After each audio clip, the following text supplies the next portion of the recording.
Bom dia, queridos. Olá, queridos, tudo bom? Professor Leonardo Carvalho aqui. Estamos novamente para mais uma aula. Ok, queridos? Professor Leonardo Carvalho aqui. Vamos lá para mais uma aula de física. Bem, pessoal, hoje nós vamos falar sobre o plano inclinado, né? Um assunto muito recorrente que gera muita dúvida nos alunos.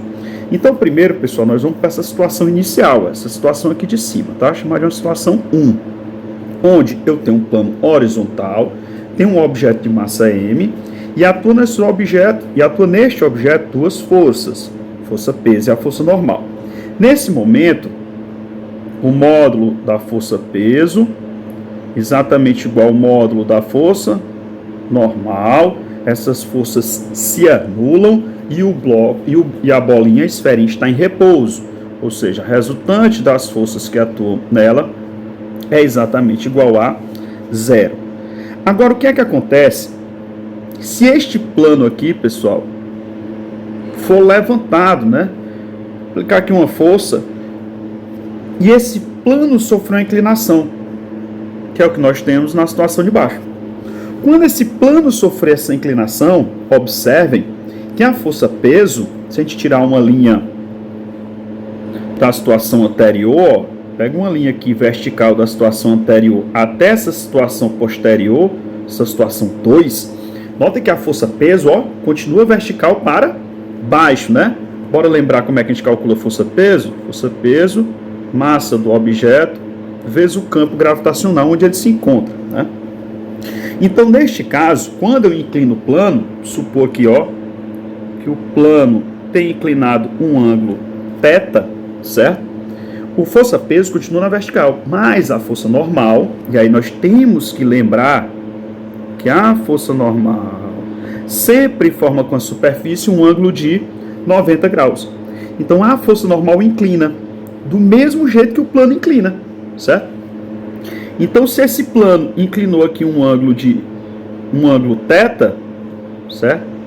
Se eu continuar aqui a força normal, como o plano inclinou um ângulo θ, então esse ângulo de inclinação da normal é o mesmo ângulo θ, certo? Quer dizer que o ângulo de inclinação do plano é o mesmo que a normal inclina, né? Porque a normal sempre vai formar com o plano um ângulo de 90 graus. Então eles giram juntos, eles têm velocidade angular iguais. Nesse momento, pessoal, nesse segundo momento, notem que a força normal e o peso não se anulam mais. Por que não se anulam mais? Porque não estão na mesma direção. E aí vamos fazer uso aqui do nosso laboratório virtual, FET, da Universidade de Colorado, nos Estados Unidos, né? Podemos usar de graça, então obrigado à Universidade de Colorado. Então no nosso FET, o que é que eu tenho aí? Eu tenho aí um armário, força normal anulando a força peso, certo? E o plano não se encontra inclinado. Notem, pessoal, que eu coloquei um atrito. Por que eu coloquei o atrito? Porque senão na hora que eu levantar essa rampa, o bloco cai. Então quando eu levantar aqui a rampa, levantar aqui a rampa, vamos inclinar a rampa 10 graus, tá bom? Pronto, tá aí. Inclinei a rampa, 9.3, 9.9, tá aí. A rampa está inclinada quase 10 graus, certo? E o móvel não está se movimentando. Como que ele não está se movimentando? Vamos colocar aqui uma transparência em cima desse nosso plano, certo? E vamos estudar aqui o que está acontecendo com esse armário. Notem que a força-peso, ela não muda. A força-peso está aqui, verticalmente para baixo. Só que a força normal, pessoal, ela vai inclinando com o plano, Se o plano inclinou quase 10 graus, 9.9, então aqui a normal também inclinou 9.9, quase 10 graus. Então assim, como eles não estão na mesma direção, eles não podem se anular. Então, natural, pessoal, esse bloco descer ao longo do plano. Mas ele não está descendo. Ele não está descendo, tenho certeza.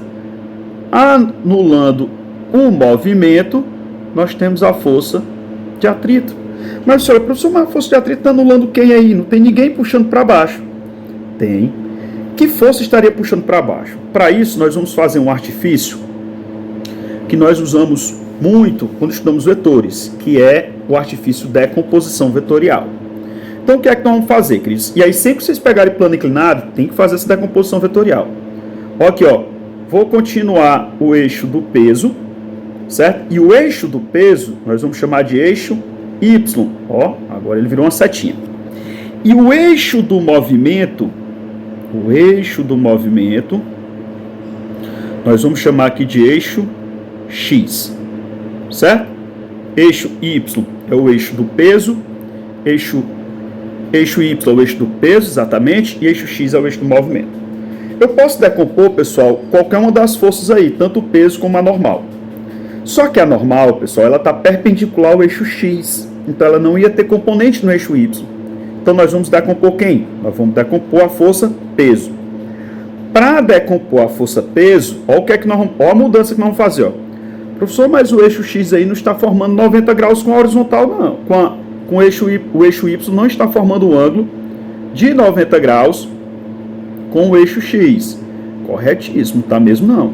Para isso, o que é que nós vamos fazer? Vamos fazer uma mudança aqui, ó. Você sabe quem vai ser o nosso eixo Y?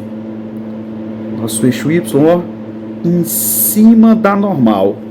E o nosso eixo X ao longo do movimento. Nota que o eixo X e o eixo Y formam 90 graus. E aí o que é que nós vamos fazer? Vamos decompor essa força peso.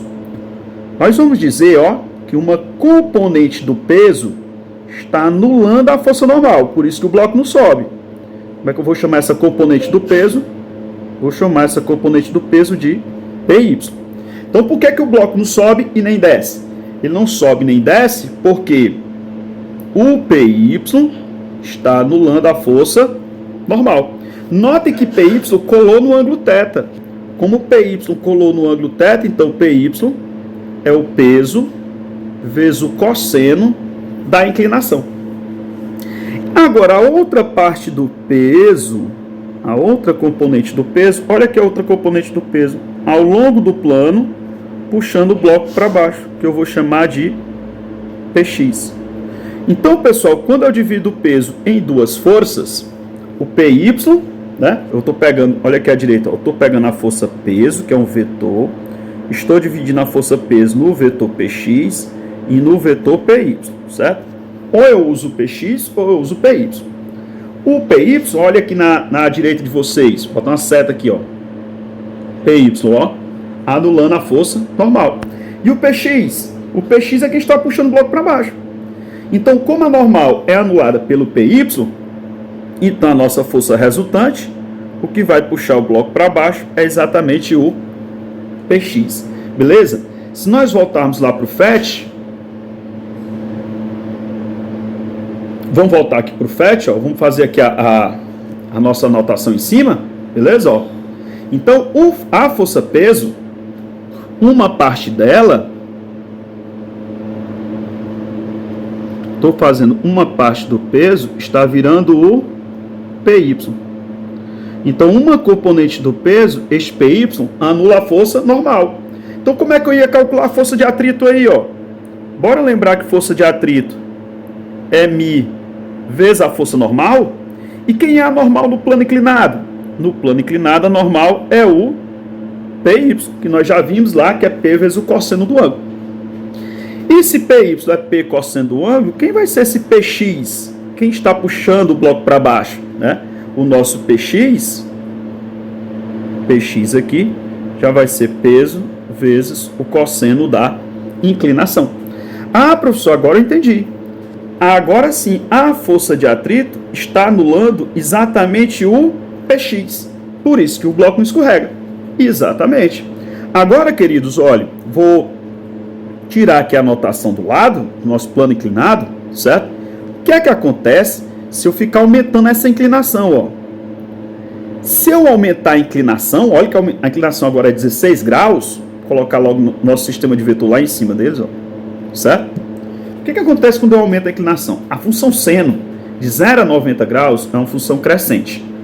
E a função cosseno é uma função decrescente. Certo? Então o que está acontecendo? Quando eu aumento essa inclinação, eu estou aumentando o PX. E aí, para ele continuar em repouso, o atrito tem que aumentar. Certo? Desculpem.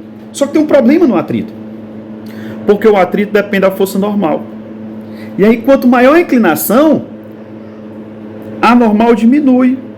Por que a normal diminui? Porque o PY é uma função que depende do cosseno, e aí fica uma função decrescente de 0 a 90 graus. Então, quanto maior a inclinação, maior o Px, menor a força de atrito. O que é que vai acontecer se eu começar a aumentar o Px e diminuir a força de atrito? Vai ter um ângulo em que o objeto escorrega. E escorrega de forma acelerada, variando a velocidade com o tempo, certo? Nesse momento, para ele descer de forma acelerada, quem seria a força resultante? Seria o Px que puxa para baixo, menos a força de atrito que está puxando o bloco para cima. Então, meus queridos, apareceu uma questão de plano inclinado. Vamos pegar e botar a caixa lá em cima de novo. Apareceu uma questão de plano inclinado, automaticamente você vai pegar a força peso, dividir em PY, PX. PY, P cosseno, PX, P sendo um ângulo. Aí você esquece do peso, trabalha com os componentes. PY anula normal, PX vai puxar para baixo.